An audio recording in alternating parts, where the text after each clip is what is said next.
گفت وکای دوملو همین دو خطبه از یاد کردگی میگم همین بس موشا بوی یگون تا دیگرم از یاد کنم. بعد همین رفیقم دوملو نظرالله خدا رحمتش کنه بگو اوه بی خونه بود ابی من 20 سال شد خطیبم همین یک خطبه را حیله میدونم این خطیبی نوشته الان که دو خطبه از یاد کرده. بعد انا حجت نیست که شهری از شما رفتی از چی تکور کنی. خدای تعالی این چشمی نوزنی نداد دستم برای چی کور میکنم. به همون یک سلام واجب ادا میشوه خلاص. همین کلمه السلام امام گفت آخران واجبه که در نماز هسته ادا میشه. در همون وقت مثال برای بنده‌های خدا لازم است صحبت میکردن. از همین خاطر انا موعظه شون همون بدوخی. همون صحبت‌های مثلا نیم ساعت، یک ساعت، بعضش طولانی بود، بعضش کمتر بود، وابسته به وضعیت خطبه همون بود. با همون مقصد عمل میکردن. اصلا در شریعت هم قاعده‌اش همیه. ولی در خدمت همین خطبه های لکنویه چوب می شود. خطب لکنویه تأسیس کنندش هم تأسیس دهندش هم محمد عبدالحی لکنوی شیخ الهند رحمه الله تعالی یکی از علمای به نهایت بزرگی حنفی هندوستان بود. خدا رحمتش کنه. همین آخرای عصر 19 در زندگی میکردن. برای همین تمام خطبه های سال خیال میکنم یک زیاده ای 50 تا می شود. برای تمام خطبه های سال یعنی هر ماه 4 خطبه داره کو برای هر کدومش جدا جدا. برای عید رمضان جدا، برای عید قربان او خطبه دارن کو نماز عید رمضان و عید قربان هم خطبه دارن. برای او جدا همش جمع بست یک رساله چه کرده است خطب لکنویه خطبه های لکنوی هر کدومش به موضع خود چه. اینا مثلا اگر به شرطی که نماز جمعه در ماه شعبان آمد درباره فضیلت شعبان گپ بزنه حضرت. مثال دهه یکم شد، دهه دیگم شد، دهه سوم شد، به همین شکل صورت خطبه باش. اما از بس که مردم ما اول یک چیز است که در کتاب فقهی اومده است که خطبه به زبان عربی گفتنش سنت است. برای پیغمبر خدا به عربی گفته است.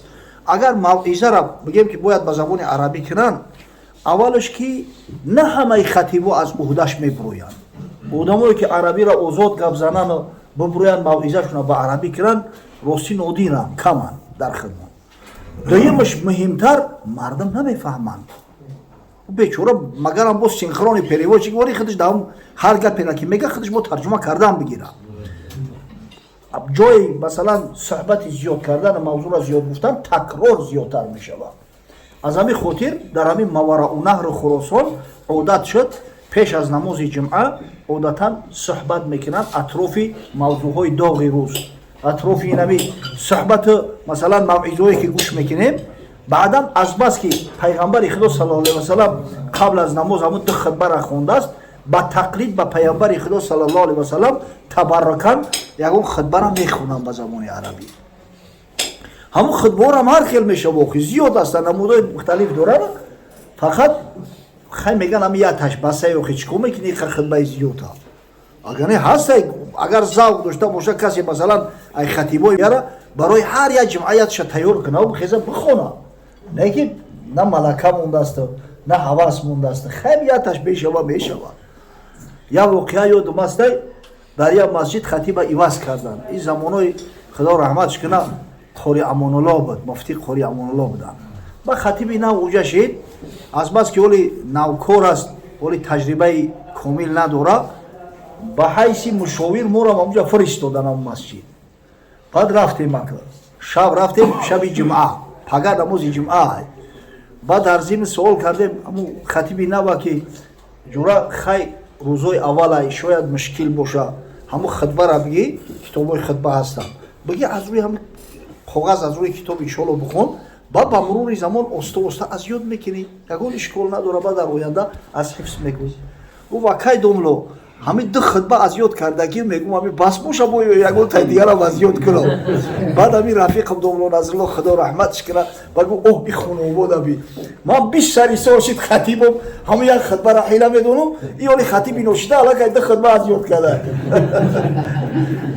مایل رغبت شما ببینید. از همین خاطر این خطبه‌ای که عادتا ما میخونیم با تقلید به پیغمبر صلی الله علیه و سلم بکنیم.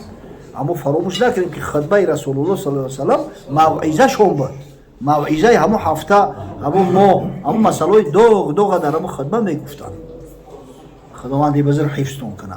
خب باز بابای حجی سوال کردن همینجا که انا مقصد وقتی که نماز میخونن اما تأثیرات خشونه ای سفرشون گفته است یا انا که وقتی که سلام میتن تو امام دو طرف سلام نتا مقتدیو سلام نمیتن خیلی الحمدلله همت حجی همین دیدگی او که میدونه در حرم اویا همین کاری ما که امام السلام علیکم و رحمت الله میگه مورم بعد برابر امام همین السلام علیکم و رحمت الله سلام میتیم درست هست یا نیست به یگان شک و شبهه درسته بچه در مذهب امام اعظم ابو حنیفه متابعت امام واجبه متابعت یعنی چی؟ یعنی پیروی امام فقط پیشبرتکی نمیکنی پیش امام سلام نمیدی بعد امام سلام میدی اگر همین السلام تو به علیکمی همون امام اگر موافقت کنه نور علی نور میشود یگان اشکال نداره این مقصد به همون یک سلام واجب ادا میشود خلاص همین کلمه السلام امام گفت آخران واجبه که در نماز هسته ادا میشود این پره السلام علیکم و رحمت الله دو طرف سلام دادن اینا دیگه سنتن واجب سلام منم با یک السلام یا السلام علیکم علیکه ادا میشود همین خاطر یگان اشکال نداره همین کار ما میکنیم 100% درسته بعد انا حجت نیست که شهری از چشم رفتی از چشم تکور کنی خدای تعالی این چشم نوزنی نداد دستم برای چی کور میکنم هیچی گپ نه وقتی که سوالم کردم میگم الحمدلله من حنفیم بچو من حنفیم واقعا در همون سال 2016 بود عمره رفتیم در ماه شریف رمضان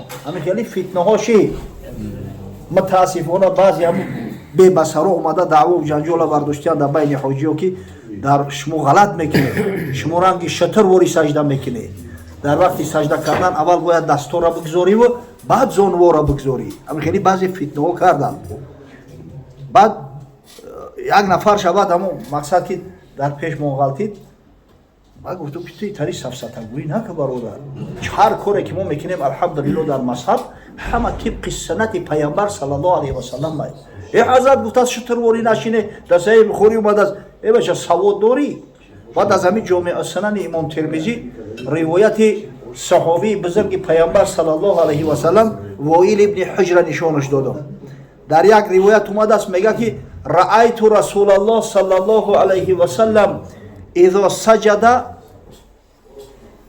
اذا سجد یضع رکبتیه قبل یدیه و اذا نهض رفع یدیه قبل رکبتیه پیغمبر خدا صلی الله علیه و سلم دیدم میگه که وقتی که به سجده میرفت اول زانوش میموند و بعد دستاش وقتی که ای سجده برمیخیست اول دستا را میبرداشت و بعد زانو را امام ترمذی دام جمع قال ابو عیسی ابو عیسی همین کنیه امام ترمذی هذا حدیث حسن این حدیث حسن است یعنی حدیث محتج به حدیثی که حجت میشود بعد میگه والعمل علیه عند اکثر اهل العلم به همین کار عمل کردن نزد اکثر اهل علم یعنی در عصر امام ترمذی که به عصر اتباع تابعین بسیار نزدیک بود همه اهل علم میگه اکثر اهل علم به همین عمل میکردن اکثریت اینمی مثل ما وری میخوندیان این قول خود امام ترمذی است در جامع سننش و کلا دم چی همون بزرگایی که در عصر امام ترمذی زندگی میکردن همون عصری که مشهود به خیر است همونا هم مبتدع بودن که به همین شکل میخوندن صحابی پیغمبر غلط گفته است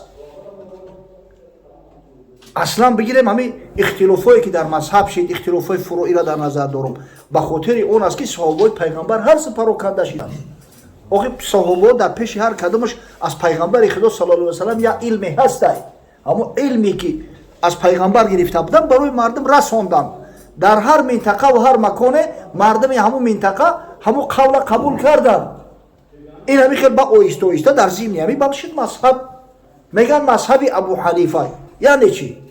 یعنی که راه و رویش مکتبی اصولیه که امام اعظم ابو حنیفه برای استدلال احکام استنباط احکام پیشنهاد کرده است اکثر قولش امام اعظم ابو حنیفه است کی میگیره توسط استادش حماد ابن ابی سلیمان از ابراهیم نخعی از علقمه از عبدالله ابن مسعود از رسول الله صلی الله علیه و سلم این مرحمت اسنادش مذهب شافعی یعنی چی؟ و همون طریقه истиноди аҳкому усуле ки имом шофиӣ пешниҳод кардааст. имом шофиира агар улгуша нигоҳ кунем, ҳамита аялав истод чагаб назанем, мерава ба абдулло ибни аббос мерасад. яъне ӯ ақволи ибни аббос, фатовои ибни аббос, ҳам абдулло ибни аббос, ҳам ҳазрати абдулло ибни масъуд, ино аз муфтиёи уммати муҳаммад саллаллоҳу алайҳи васалама, аз муфтиёи саҳобаанд. оға ҳар кас наздаш як қавли ҳаст аҳли саҳобаи пайғамбар. ба ҳамин мақсад иктифо кардан, ҳамин хел мазҳабои фиқҳӣ пайдо шид. барои чӣ ман чашми шаҳр як чишма бурам, як чишма кур мекунам? алҳамдулиллаҳ ҳар ду чашми бозум хатм мегардам ба ифтихор ва саъй мекунам ки бо исбот ҳам кунам ки ина мо мазҳабу алҳамдулиллаҳ мазҳаби ҳаққай. мо касеро на кӯҳиш намекунем, аммо мазҳаби худмон мустақимем, аз мазҳаби худмон дифоъ мекунем ки яке лозим шавад. сабоба дар намоз ҳамина ишораи сабоба мегӯяд. барои чӣ ишораи сабоба? ба хотири он ки ҳамин ангушт назди арабҳо номаш сабоба аст. ира ангушти сабоба мегӯяд. ангушти мақсад ибҳом дар ангушт, ангушти сабоба, ангушти вусто, ангушти бинсар, ангушти хинсар. номи ҳамин сабоба аст. барои чӣ сабобаш гуфтан арабҳо? ин аз решаи саб гирифта шудааст. яъне дашнум, ҳақорат, сиёсат. одатан як кас ҳатто сволич ғолибе қаврта мекунам, ин ҳамин чилиқати худмонамамтари одат дорем ко. анами дар вақти ҷангу низоъу ҳамин кашмакашу арбада араба ба ҳамин ишораи бисёр ки мекардиян номаша сабоба гуфтанд. аммо пайғамбар саллаллоҳу алайҳи васалам ҳамин ангушта мебардошт дар вақти шаҳодат. ашҳаду ан ла илаҳа илаллоҳ, гувоҳӣ метавам ки аллоҳ якав ягона ҳай, ягонагии худои таолора. аями хотир баъди ислом дига ира ангушти сабоба нев, бештар ангушти шаҳодат гуфтанд. оли худмон мегӯям ки ангушти шаҳодат инами ангушта. хуб дар масъалаи дар намоз, дар атаҳиёт вақте ки ишора мекунанд, оё ҳамин ягон асл дора надора? акмо мақсад мазҳаби дигар кор надорем. ба мазҳаби имоми аъзам абу ҳанифа оё дар мазҳаби мо ҳамин ягон асл дора надора? албатта дора. зеро аслаш аз аҳодиси пайғамбар саллаллоҳу алайҳи васалам 100% собит аст. зеро асли ҳамира имоми аъзам абу ҳанифа хичам ахз кардаги ҳамроҳи шогирд дошт. дар масъалаи ишораи сабоба алиюлқории худмон худо раҳмату мағфиратш кунаи алиюлқории ҳиравӣ аями шаҳри ҳирот будааст. масҷид фаъолиятам кардагиай. ахир дар ҳамн маккаи мукаррама аз дунё гузашт, худо раҳматш куна. бисёр олими калонай. алиюлқори як китобе дора бо номи тазйинул ибора фи таҳсинил ишора. ибораҳои зебову зинат додашуда дар масъалаи ангушти ишорат, дар масъалаи ишора кардан дар мақсад ба ҳамин ангушти шаҳодат. 36 ҳадис дар ҳамуҷа ривоят кардааст, алиюлқори овардааст аз муҳаддисои худмон, аз ҳамин имом муслим шуруъ кардагӣ 36 ҳадис овардааст, ҳама ба исноди саҳеҳ собитай дар масъалае ки пайғамбари худо саллаллоҳу алайҳи ва саллам ашора би исбаъи, ба ангушташ ишора мекард. тариқҳои ишорат ҳақиқатан ҳар хел омадагиай. бо шумо гуфте ку баъзе тариқае омадааст ки меҷумон, баъзе тариқае омадааст ки мақсад ки намеҷумон, баъзе тариқаеш омадааст ки рост мехапид беистод аз ибтидои атаҳиёт то охирша. чизе ки дар мазҳаби мо қабул шудааст, чизе ки имоми аъзам абу ҳанифаву имом абу юсуфу имом муҳаммаду муҷтаҳидои мазҳаби мо қабул кардааст. ривояти ҳазрати абдуллоҳ ибни зубайр аст дар санани абу довуд. кона набӣ саллаллоҳу алайҳи васаллам идо даъо ав идо ташаҳҳада ашора би исбаъиҳи вало юҳаррикуҳо вало юҷовизу басараҳу минҳо. пайғамбари худо саллаллоҳу алайҳи васаллам вақте мега ки атаҳиёт мехон, ба ҳамин ангушти шаҳодаташ ишора мекард, ҳаракаташ намедод, намеҷумондаш. вақте ки ҳамира мебардошт, чашмш қатирам ҳамира нигаҳ мекардааст. ҳо дар вақти қаъда шиштан одатан пеши синара нигаҳ мекунанд, пеши синара ита нигаҳ мекунанд. аммо вақте ки ҳазрат ҳамин ишора мекард, мега чашмш қатирам ҳамин ангушта нигаҳ мекард, намеҷумондаш. вало юҷовизу басараҳу минҳо. аз ҳамин хотир мо ҳамин ривоята қабул кардагем. дар ривояти мо санад ҳамин ишора кардан асту ҷумбунданаш санад нистай. хуб баъдан назди баъзиҳо масалан аз ибтидои атаҳиёт мебардоранд то охирша. اما در مذهب امام اعظم ابو حنیفه چیزی که فقهای محترم و مجتهدا مقصد ثابت کردن همین است که میگه که در وقت نفی میبرداریش، در وقت اثبات بو میمونیش. نفی یعنی که همون اشهد ان لا، همون لا نفی ای لا نیست، گواهی میتونم که نیست الله، گواهی میتونم که نیست خدای، هیچ معبود نیست. همین حالت میبرداری. چرا؟ زیرا که تو با زبانت میگوی که هیچ خدایی نیست، اما با انگوش میگوی که مگر الله، الله هست. مقصد این اشاره که اما الله یگانه هست، اما در وقت الا الله دیگه احتیاج به این نمیمونه. با زبانت گفتستی که مگر الله، هیچ معبود نیست، هیچ خدایی نیست مگر الله. همین خاطر همین مگر الله که گفتی الا الله همین را میفروری دیگه حجت به برداشتن معنی کردنش نیست. در کتاب‌های فقهی متاسفانه آخه بعضی ملای متعصب داریم، سوادشون هم کفایه نیست. هم یکون کتابا که درسی را خوندن دیگه همون گپ میقپن بیستن، پیرو مونا کردن، استازا مونا کردن، همه علما بیچاره جان میکنن، شرح مینویسن، حاشیه مینویسن. برای چی مینویسن؟ همین جانکنیا برای چی؟ برای هم بوسیدن چشما. میخونیم اینا مثلا شرح الوقایه را، شرح الوقایه دا اومده است همون وقتی که درباره همون سنتو گپ میزنه، میگه که انگشتو را میگه کف دست نمیتونه مبسوطتن همین میگذاره. بعد میگه در مذهب امام شافعی اینا یا را قبض میکنه و اشاره میکنه به انگشتش. بعد در بری هم گفته است که و مثل ذالک جاء عن علمائنا، این در متن شرح الوقایه است، مثل همین از علمای ما هم اومدگی است.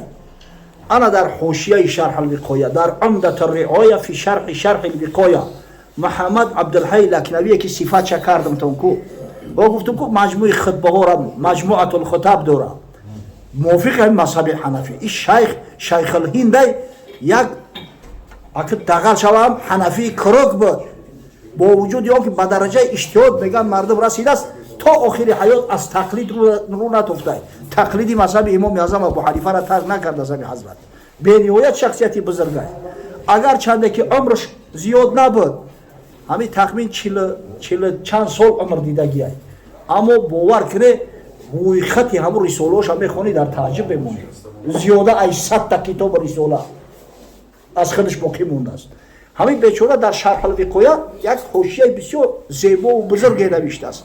اینا مثلا در شرح الوقایه یک حدیث میآید، میگه پیغمبر گفته است، صاحب شرح الوقایه نمیگه در کجا گفته است، حکم حدیث چیه؟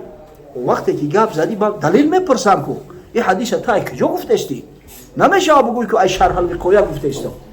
اگر ما حدیث باشه ای بچه میگه شرح الوقایه کتاب فقهی است، مادام که تا حدیث میگوی پیغمبر گفته است، تا از کتاب حدیث بگوش، راویش بگو کیه، حکم حدیث بگو چیه. انا می حاشیه دا بیچاره اینا می خدمتو را مردکو کردگیان، همه هم یارو آوردگیان. بعضی مسائل اندک مشکل بگو شرح میتن، بعضی مسائلی که کم جنجالی و اختلافیان بیان میکنن کی چی گفته است، کلامش درسته رای. همون جایی که و مثل ذالک جاء عن علمائنا همون را در حاشیه‌اش محمد عبدالحی لکنوی زیاده از 20 کتاب حنفی را کتابای بسیار معتبر و معروف منبر کردگی است که این همین کتابای احناف، کتابای قدوه هستند. در همه میگه اشاره سبابه را سنت گفتیان. حتی از کتاب الصلات امام محمد همونجا قول امام محمد آوردگی است که امام محمد میگه رأیت ابو حنیفه یصنع هکذا. ابو حنیفه استاد ما دیدم که همین کارا میکرد، یعنی اشاره میکرد. و بسنیع رسول الله صلی الله علیه و سلم نعمل او نفعل، ما با سنیع پیغمبر، با سنت پیغمبر صلی الله علیه و سلم عمل میکنیم. و همین قول امام محمد است. امام محمد که شاگرداش مذهب حنفی را به همین منطقه و تریتوریای ما آوردند. امام محمد که اون شاگردش شیخ ابو حفص کبیر بخاری مذهب حنفی را در ماوراءالنهر آورد انتشار داد. امام محمد که شاگردش خلف ایوب مذهب حنفی را در این منطقه گرگان و اینم یک قسم ایران و ترکمنستان همین تریتوریای سرخ زبیجاده انتشار داده است. امام محمد که شاگردش ابو جعفر هندوانی مذهب حنفی را در بلخ او طرف تا پنجاب هندوستان انتشار داده است. اوی مردکا خدمت کردگیان در مذهب در دین. همون حضرت میگه و بشنیع رسول الله صلی الله علیه و سلم نفعل، ما با سنت پیامبر صلی الله علیه و سلم عمل میکنیم. و این سه امام بزرگ مذهب، سه امام بزرگ، ائمه ثلاثه، امام اعظم ابو حنیفه، امام ابو یوسف، امام محمد، هر سهش میکردیم. این چی جهالته؟ فقط طریقه درست شبوه تعلیم بدیم، مردم موافق مذهب همین کار را انجام بدن. خداوند بزرگ با سنت پیامبر صلی الله علیه و سلم و با مذهب زیبا و بزرگ امام اعظم ابو حنیفه رحمه الله مقید بدن برام و نصیب روزی کنم. آمین یا رب العالمین.